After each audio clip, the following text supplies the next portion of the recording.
Welcome to the Great Detectives of Old Time Radio from Boise, Idaho. This is your host, Adam Graham. If you have a comment, email it to us, box13 at greatdetectives.net. Follow us on Twitter at Radio Detectives. And become one of our friends on Facebook, facebook.com/Radio Detectives. Well, we marked the beginning of our listener support campaign. And I want to thank some of the folks, everyone who sent in donations throughout the year. I received a donation from Letitia just the very day that I was recording this episode. Now, the listener support campaign is basically how we pay the bills for a lot of things that go with the show, and also kind of lead into the long-term goal. Ideally, I'd like to, focus my life on those things that I'm passionate about, including old-time radio podcasts. There are probably, 2 or 3 other podcasts I would love to start. I just have not had the time, so the money that we get from the listener support campaign kind of helps towards that end. The long-term goal of being supported by writing and podcasting, able to focus on those things. Also, expenses that do go along with the program. We pay for monitoring for virus attacks that took down our show several months back. And last year we also had to switch to a dedicated server for our web hosting just because of all the programs we were hosting and bandwidth we were using. Research books, and there are a few materials and sources of audio for the programs that require some expenses. So it all kind of does add up. So your support is appreciated. Now, during the whole year, we will send you access to our listener support, to our premium site with all donations of $7 or more. And our premium site is primarily designed for folks who don't have the smartphone, so they can't take advantage of the app. You get all the extras that we have on the app, so you can download them on your computer and listen to them. But during the listener support campaign, we give an extra special thank you to those who give $20 or more. And among those items, at the $20 level, can send you one of the great Colonial Radio Theater dramas. And they are really doing a great job keeping American radio drama alive. And I'll offer you one of the favorites. A lot of listeners have absolutely loved their Perry Masons, Father Brown, also King Solomon's Mine and Zorro programs. Just wonderfully acted, wonderfully performed, great job of bringing the theater of the mind into the 21st century. And that is one of the options at $20 or more. And you can go to support.greatdetectives.net to view all of the options. And I'll have one more I'll mention after the program. This week we are also going to be announcing what new shows we're going to bring to you when our next season gets underway. And it will, and one of our listener support thank you gifts will tie into that. But let's go ahead and we will take a listen, and I'll be back after the show to let you know what programming you'll hear on Monday once the 5-part Johnny Dollar episode's in. But here now is the Bennett Matter. From Hollywood, it's time now for Johnny Dollar. Andrew Cord. Johnny, how'd you like to go to San Francisco? What's up, Andy? We've written a lot of insurance for an independent contractor out there, a man named Arnold Bennett. Uh-huh. Last night, his latest project went up in smoke. An office building he completed a month ago. How much is the policy worth? There were 5 companies involved. They took it on at $100,000 apiece and turned it over to us. $500,000? Yep. I talked with the arson inspector for National Fire Underwriters in San Francisco. He said the fire looked phony. I'll pack my things.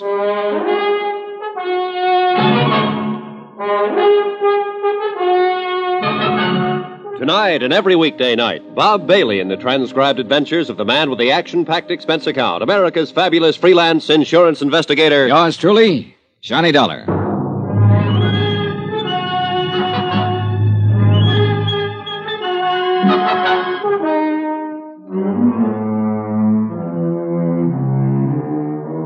Expense account submitted by Special Investigator Johnny Dollar to the Four State Fire Insurance Corporation, 4065 Spear Boulevard, Hartford, Connecticut.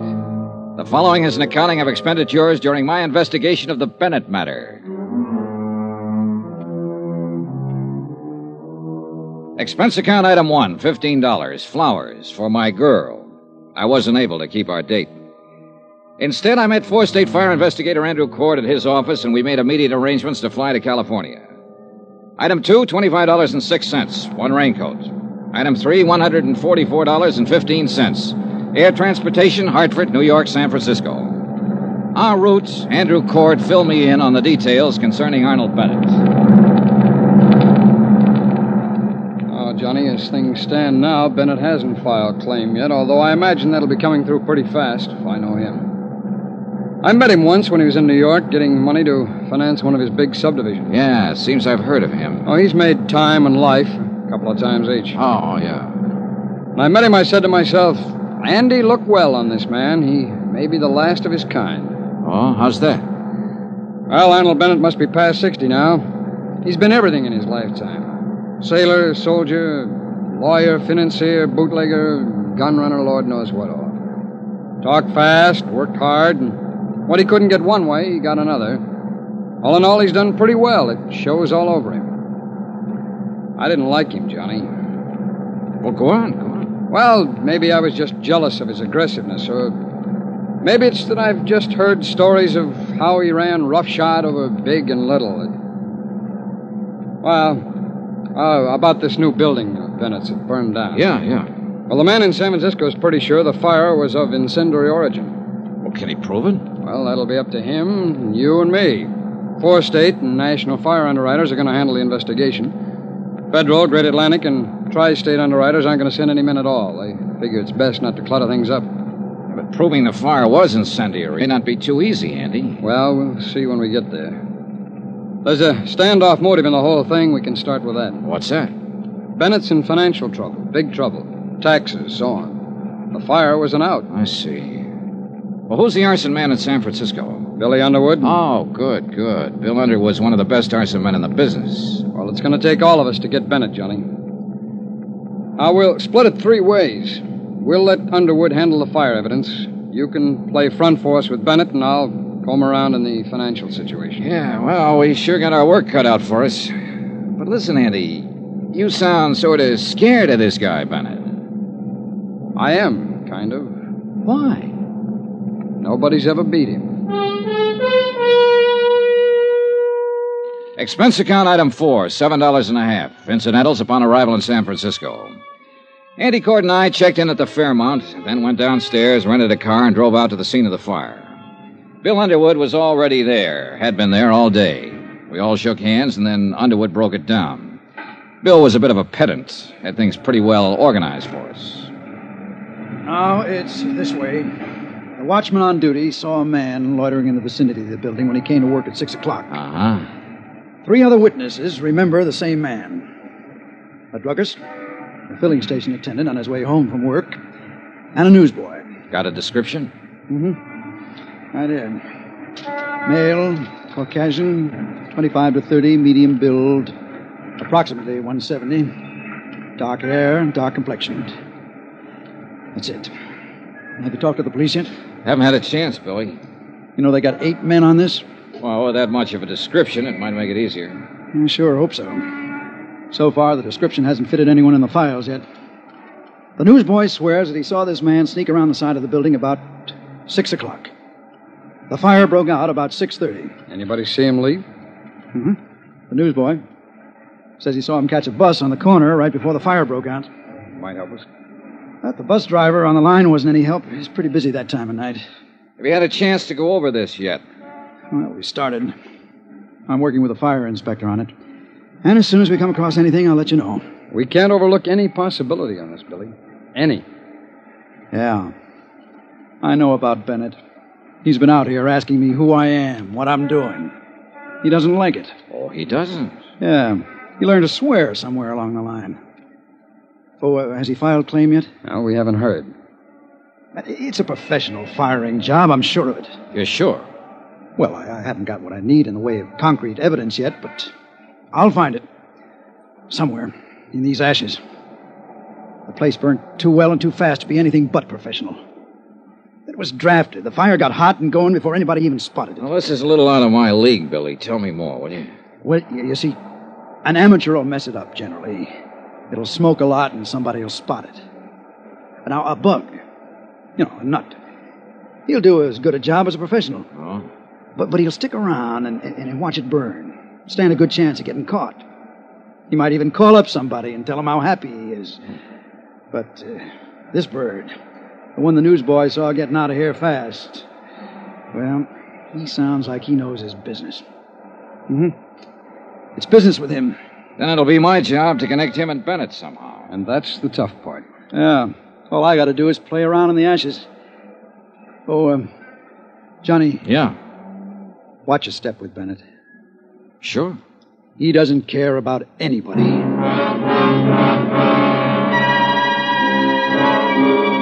I spent another 2 hours with Cord and Underwood covering the ruins of the 10-story office building that had been gutted the day before. Underwood acquainted Cord and me with all of the necessary details, all he could. That night, we sat with the 3 witnesses at a special show-up in the Hall of Justice. 60-odd suspects were paraded out. There were no identifications. The next morning, while Cord and Underwood carried on with their part of the investigation, I went out to Arnold Bennett's real estate office near the Presidio. Remember that old saw, how a woman in love is always beautiful? When I walked in, I had no idea Elizabeth Bennett was in love and no idea that she was beautiful. Her sallow face without makeup, framed in a wisp of stringy blonde hair, wasn't flattered by the shapeless black dress and low-heeled shoes she was wearing. Certainly not the going idea of beauty. Now, did her conversation reveal anything to indicate love? Yes, sir. May I help you? Mr. Bennett, please. My name's Dollar. Dollar? D-O-L-L-A-R? He's not expecting me. Your business, Mr. Dollar. Four State Fire Insurance Corporation. It's about the fire that destroyed the office building. Oh, yes. Just a moment, please. Well, what is it, Liz? Mr. Dollar is here, Uncle Arnold. I don't want to see anybody today. I told you that, you idiot. Mr. Dollar's from Four State. It's about the fire. Oh. Well, send him in. And go out to lunch. Yes, sir. It's all right, Mr. Dollar. Straight ahead. He always like that? He's nice today. Thanks, Elizabeth. That's your name, isn't it? Yes. I'm Elizabeth Bennett. Go straight ahead. Dollar? That's right. Mr. Bennett? Come in, come in. I'm not going to ask you to sit down. I know why you're here. You have insurance investigator written all over your face. Well, in that case, we can get right down to the business at hand. What caused the fire? They don't know yet. It was deliberate. What? Somebody started that fire, that's what. And I know who. Get him and you'll save yourself some work. Tony Midas. Tony Midas? Who's that? The crackpot that set fire to my building. He's out of prison now, and he swore he'd get me. Well, now, look, maybe you'd better tell me just who he is and why he'd want to get you. Tony Midas worked for me once. I caught him stealing money, and I prosecuted him. He was sent to prison for 5 years, and he's the one you want. You seem pretty certain of that. Of course I'm certain of it. I know what enemies I have, what friends. Don't tell me I'm going to have to pussyfoot around with someone like you and get any place in this whole affair. Well, there are some witnesses who got a look at the man who started the fire, or at least it's a good bet he's the one we're after. So tell me, what does this Tony Midas look like? I don't remember. I hardly ever remember faces. But you remembered his threat. You bet your last nickel I remember his threat. And he's the kind of screwy punk to carry it out. Last week there was a small story in the newspaper that he was being released from prison. Well, then we'll certainly look him up and have a talk with him. That's very good of you, I'm sure. Oh, now, look, this can be a very difficult thing all the way around, or we can all cooperate, Mr. Bennett. I'll cooperate. I know why you're in town. I know who you came with. I met that glorified fire inspector yesterday.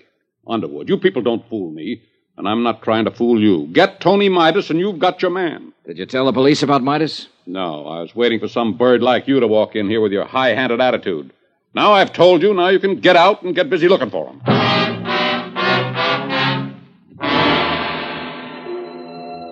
Arnold Bennett lived up to all of his advance notices, and then some. I'm paid very well to stand and take what I have to find out what I want to find out. Sometimes it's not enough money. A review of the trial and proceedings in which Tony Midas had been convicted of grand theft. His threats at the time of his trial substantiated Bennett's information. That didn't surprise me. What did surprise me was that one of the three witnesses identified Tony Midas's mug picture as the man seen in the vicinity of the building the night of the fire. An APB went out for Midas. The San Francisco police began to turn the town upside down looking for him. By 5 o'clock in the afternoon, the other two witnesses had made up their minds that he was the man they had seen after all. The case against Midas became stronger. It was imperative that he be located.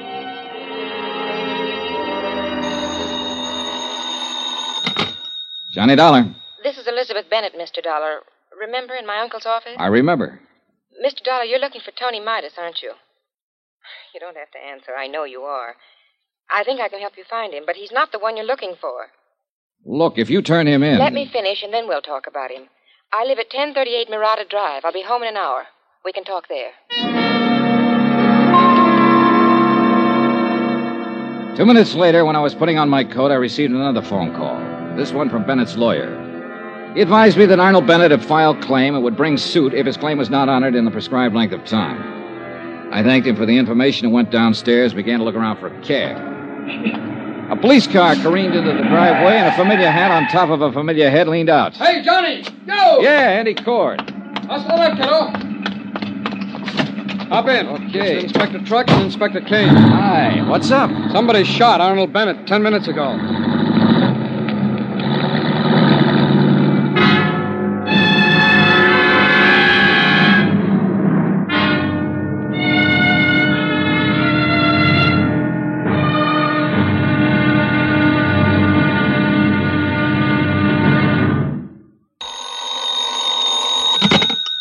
Johnny Dollar. Billy Underwood, Johnny. They're trying to get you all over town.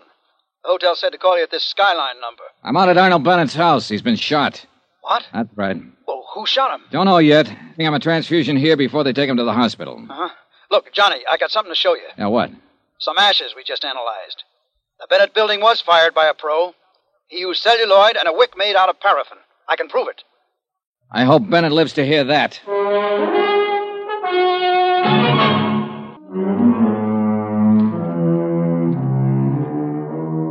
Expense account submitted by Special Investigator Johnny Dollar to the 4th State Fire Insurance Corporation, 4065 Spear Boulevard, Hartford, Connecticut.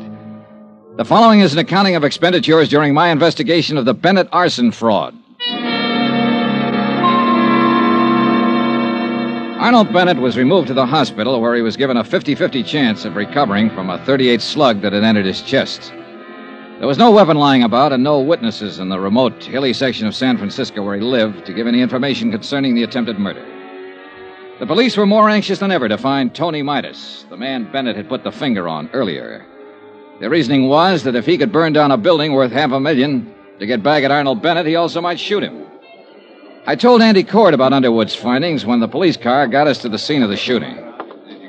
Celluloid and paraffin wick, did you say? Yeah, that's what Bill Underwood said on the phone. Well, then it would point away from Tony Midas. He was an embezzler, not an arsonist. Maybe. Who's that policeman over there? Oh, that's Inspector Dickens. Well, I talked to him about it for a while. He said Midas lived in San Quentin with a man named Hanley, a professional burner. Yeah? Well, Hanley could have taught Midas a few tricks of the trade. Yeah, it's possible, Johnny. I don't know. At least Underwood is sure that he can prove it had an incendiary origin. Well, that's the first hurdle. Maybe we can't tie it to Bennett at that, Johnny, if Midas did it. Now, let's wait and see what Bennett has to say when he can talk. I think I'll get on over to the hospital. Okay. Oh, here's something that came up. Yeah? Now, you said Bennett attributed everything to this Tony Midas. Mm-hmm. Well, there might have been something personal in it, too. Midas is married to Bennett's niece, Elizabeth. He's what? Yeah, she married him a month before he was convicted. Well, that might explain some things. Yeah, she called me tonight and said she had some information for me about Midas. I was on my way to see her when this happened. Oh, you haven't talked to her yet, huh? No, let's see. It is 1038 Murata Drive. Wonder if that's far from here. No, Johnny, not far at all. This happens to be 1038. Right here. Oh. Well, we better tell the police about her, Andy. Andy Cord went on over to the hospital to await results on Arnold Bennett. I spoke to the inspector in charge and told him the information about Elizabeth Bennett. The police added the name to the APB already out for Tony Midas. And that's the way the case stood at midnight. By morning, the hospital reported that Arnold Bennett would recover from the gunshot wound. Elizabeth Bennett had not been located, nor had her husband, Tony Midas. I always fix my own dinner. Poached egg and half ulcers. Name's Dollar. Yeah, that's right. Insurance investigator. You want something, do you? Yeah. Coffee, maybe? No, thanks, Mr. Engel. Mind if I finish? Go right ahead. What led you to me? The notations about the trial, Mr. Engel. You were the defense attorney for Tony Midas. We're anxious to talk to him. I defended him, yes. I don't think I'm going to be much help, Dollar. I haven't seen him since he got out. I've no idea where he is. We'll find him, Mr. Engel. What's it all about? Well, Tony Midas has been identified as the man who started a fire in the Bennett building. Or at least who was seen in the vicinity of the building when it went up. I'm sorry to hear that. Are you, Mr. Engel? Tony Midas was a nice kid who got in a little trouble. Everything was against him at the trial. Bennett poured it on. He didn't have to, but he did. He could have let him off. You were Midas's lawyer. Did you try to talk Bennett into letting Midas off? No, I didn't. Nobody talks Arnold Bennett into anything. Oh? Tony never would admit taking the funds. He said he was framed, but he didn't have a prayer with all the evidence against him. Yeah, I read a transcript of the trial. Then you know Tony Midas pleaded not guilty in the face of everything, and he went up. I wanted him to make a guilty plea and rest on the mercy of the court. It was his first offense. Well, he's out now, and it looks like he's trying to get even with Bennett for prosecuting him. All for a lousy $10,000. Yeah. Did he ever get in touch with you? I told you, no. No phone call? No. Do you have any idea where he'd be in town, Mr. Engel? No, I don't. Okay. Then I guess I'll leave you to your eggs. Dollar. Yeah. If you find Tony Midas, I'd like to know about it. Why, Mr. Engel? Oh, just curious. I'd like to see him. I'd like to see what 5 years in prison does to a kid like that. Mr. Engel, Arnold Bennett was shot in his home last night. No. That's all you have to say? What else is there to say? Well, you could have asked, is he alive or is he dead, for one thing? Suppose I don't care. Okay, he's still alive. They think he'll pull through. Who do you think shot him, Mr. Engel? I don't know. They're looking for Tony Midas for that, too. Oh? Did you know Bennett's niece? Elizabeth? Yes, I met her. Well, they're looking for her, too. She's married to Tony Midas. Yes, I knew. I knew about that. Sit down, Mr. Engel. What is this going to be, an inquisition? That egg and that half and half doesn't interest you, no matter how much you look at it. Well, you ought to leave me alone and go find your firebug. Come on, let's have the story. I don't know any story to tell you. Was it spite that sent Tony Midas to prison because of him and Elizabeth Bennett? No, they proved him a thief. I'll throw one more thing at you, Engel. Bennett wasn't always too good about paying his taxes. Now, look here, Our accounting man has him pegged him for exactly what he is, an opportunist, a dodger. A man out to get what he can for as little as he can, no matter what. Yeah, we cover everything in a case like this. You'll never get Arnold Bennett. He's too good for you, Dollar. Too good for your insurance company, your fire investigators, everybody. No man stronger ever lived. We've already got evidence that proves the building was fired. I'm here to get all the story, and I think you're the man who can tell it. Why me? Because you work for him. I never worked for him, never. All right, we'll let that go for now. But you can tell me this. Was Tony Midas the kind of man who'd start that fire? You can tell me if he really was an embezzler. You can tell me if he tried to kill Arnold Bennett. I can't tell you anything for a fact, Dollar. All I have is my own personal opinion. Well, that's what I want. I want that. I'd like your opinion. Now, there's something about Bennett's niece being married to Midas, isn't there? A wife can't testify against her husband. Everyone else in Bennett's office testified against Midas. She didn't. I see. Now the opinion. Oh, come on, Engel, come on. You're right, Dollar. I have got ideas. All of them make me sick inside. Tony Midas stood there and told me he was innocent. He said it 1,000,000 times if he said it once. He said he thought Bennett was framing him. To cover up for income tax shortages? It's just surmise, but it fits. Midas was a green kid hired into the company by Bennett. He might have been hired to be framed on a phony embezzling charge that'd give Bennett a good excuse on his taxes for a while. I've been fooled a lot of times. Did Tony Midas fool you? I don't know. I wish I could have gotten him off. I tried, Dollar. Believe me, I tried to get him off. You come here to me and say he's out of prison now and getting even. He's burnt down a building and tried to murder Arnold Bennett. Tony was a nice boy, Dollar. But now his whole life's gone, and for what? I hope you don't find him or her. I hope they go far away and stay away and don't have to talk to anybody ever. They deserve that. I hope nobody ever finds him. But we did find Tony Midas. He was right under our noses all the time. When I got back to the hotel, there was a message for me to get down to the county hospital. Cord was waiting for me there. They took us downstairs, and then we were both standing in a room looking at Tony Midas before they took him across the hall to the morgue. It's a funny thing, Johnny. There's been an alarm out on this guy for 36 hours. Everybody's been looking everywhere for him, and he turns up right here. Only he's dead. Yeah. What killed him? TB. He had it awful bad up San Quentin. It's in the sick ward his last 2 years. When his time was up last week, he made them release him. But he wound up here and died in this hospital. It's rough. He's just a kid. Yeah.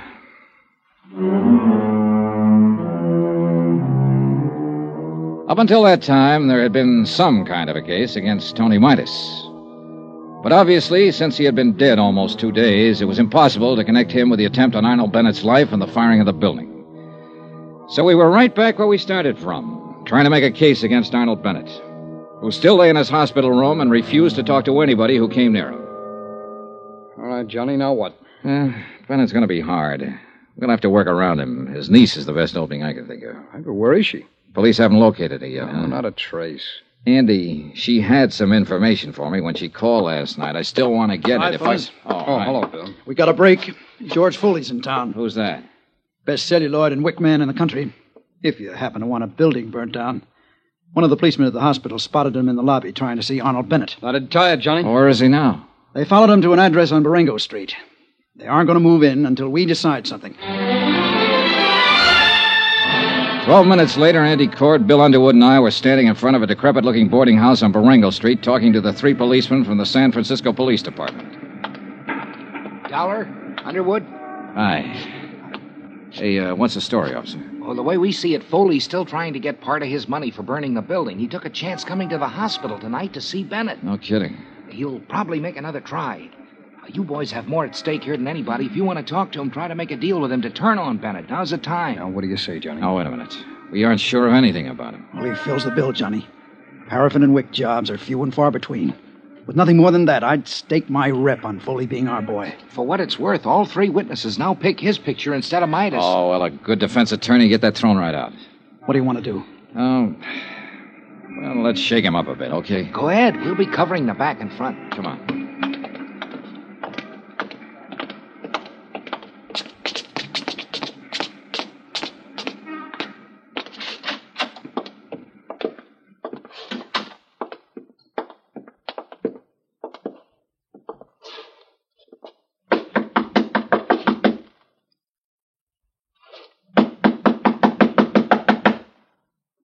We know he's in there, Johnny. Let's bust it. No, wait.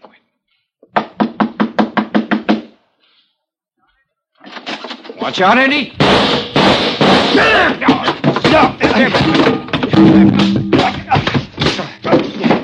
All right. That's enough. You okay, Bill? Andy? Okay. Yeah. All right, tough boy. Get on your feet and let's get out of here.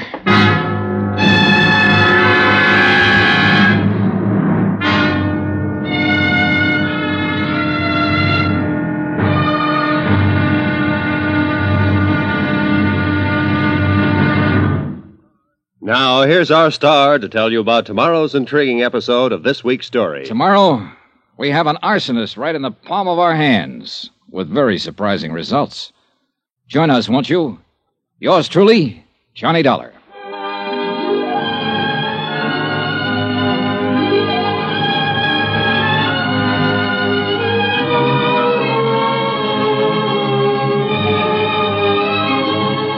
Yours truly, Johnny Dollar, starring Bob Bailey, is transcribed in Hollywood. Written by John Dawson.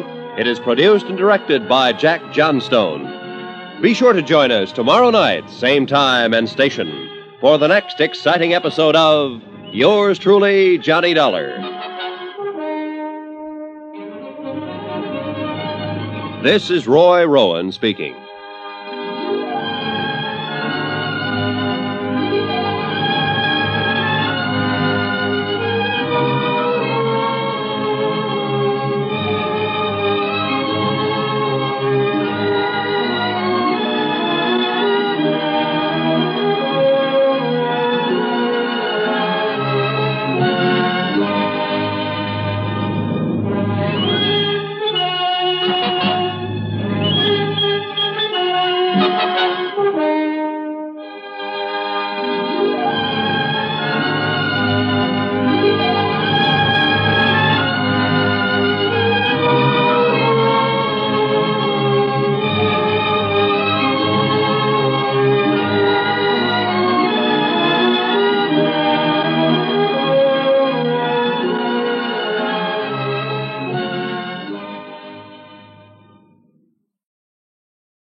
Welcome back. It's definitely kind of different to see Johnny Dollar as part of some big team. It's not unheard of to have a larger team than just Johnny on the scene, but it's kind of unusual for this series. And it also, I think we've heard Johnny say several times it's not his job to find a way to avoid paying off on a claim.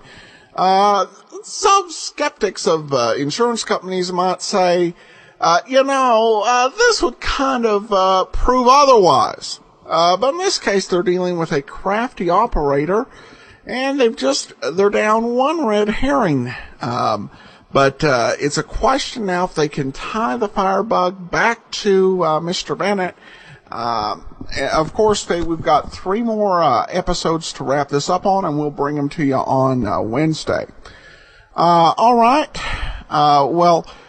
We will go ahead and announce, before we get into listener comments, we'll go ahead and announce the show that will take Johnny Dollar's place on Mondays once we've finished the 5-part Dollar serials. When we finish that, we'll go back to Johnny Dollar just being on Fridays, and it will be replaced on Monday and Wednesday. And the show that will replace Johnny Dollar on Monday is Pursuit, a CBS series that featured Inspector Peter Black of Scotland Yard. The series starred at different times Ted DeCorsia and Ben Wright. Following that series, we'll bring you The Saint, with most of those episodes featuring the great Vincent Price. So coming up in our next season, look for Pursuit and The Saint coming to Mondays. All right, continue on with listener comments and feedback. And I received a comment from the McLean matter from Christine, who writes, I just listened to Part 5. The episode was brilliant. Even though Part 3 was missing, I felt like we got the whole story. So well acted by every player, and the story itself was excellent. Maybe I find it particularly interesting because I work for a life insurance company. In any case, it was great. Thanks for bringing it. Well, thank you so much, Christine. And I apologize to listeners who had difficulties with the downloads on the McLean matter. But we did get that fixed, so you can re-download that. We have one listener comment on iTunes. Galactic P writes, I remember listening to this show on the big broadcast on WAMU when I lived in the D.C. metro area. I'm so grateful to have these episodes available as a podcast so I can listen to them at my leisure. Thank you, thank you, thank you. I hope you're able to re-upload the old episodes which have disappeared, presumably to a space limitation issue with iTunes. Thanks so much, Galactic P, and that's referring to the Johnny Dollar, yours truly, Johnny Dollar episode feed. And Johnny Dollar is actually, and maybe along with Sherlock Holmes, because there were some video theater episodes thrown in with 2 years of programming. But most of the shows, we have 199 shows is our maximum feed size. Any more than that, and it starts, dropping episodes. So Johnny Dollar's above 200 episodes, particularly since we've been doing 3 episodes a week. And unfortunately, there's no way to add them back in other than to rerun previous programs. However, you can go to archives.greatdetectives.net and download any shows that have fallen off onto your mobile device or just onto your computer. It would probably not be advisable to wait for us to upload again because, we'd have to rerun the episodes. And as of this recording, we're kind of in the middle of the Edmund O'Brien episodes as to availability. So if you're interested in downloading old episodes off the feed, probably a good idea to download it as quickly as possible. And then we have this comment from Denise. Love the shows, but could you save the commentary till the end? Well, I definitely appreciate the viewpoint. And usually commentary doesn't go on long at the beginning. Oftentimes, actual speaking is a minute or less. Certainly not today, as we're introducing the listener support campaign, but we try and keep it short and save most of our talk for the end, but sometimes you just got to have some flexibility, so hope listeners appreciate that. And, if you want to fast forward, just fast forward ahead. But sometimes there's something there you'll want to listen to as well, so... again, listener choice, always the best thing. Okay, well, that will do it for today. We'll be back tomorrow with Mr. Moto and another new show's announcement, as well as, I think, a surprise I hope you'll find pleasant. And so we'll see you tomorrow with Mr. Moto. In the meantime, send your comments to box13 at greatdetectives.net. Follow us on Twitter at Radio Detectives. Become one of our friends on Facebook, facebook.com/Radio Detectives. And please support the listener support campaign, support.greatdetectives.net. From Boise, Idaho, this is your host, Adam Graham, signing off.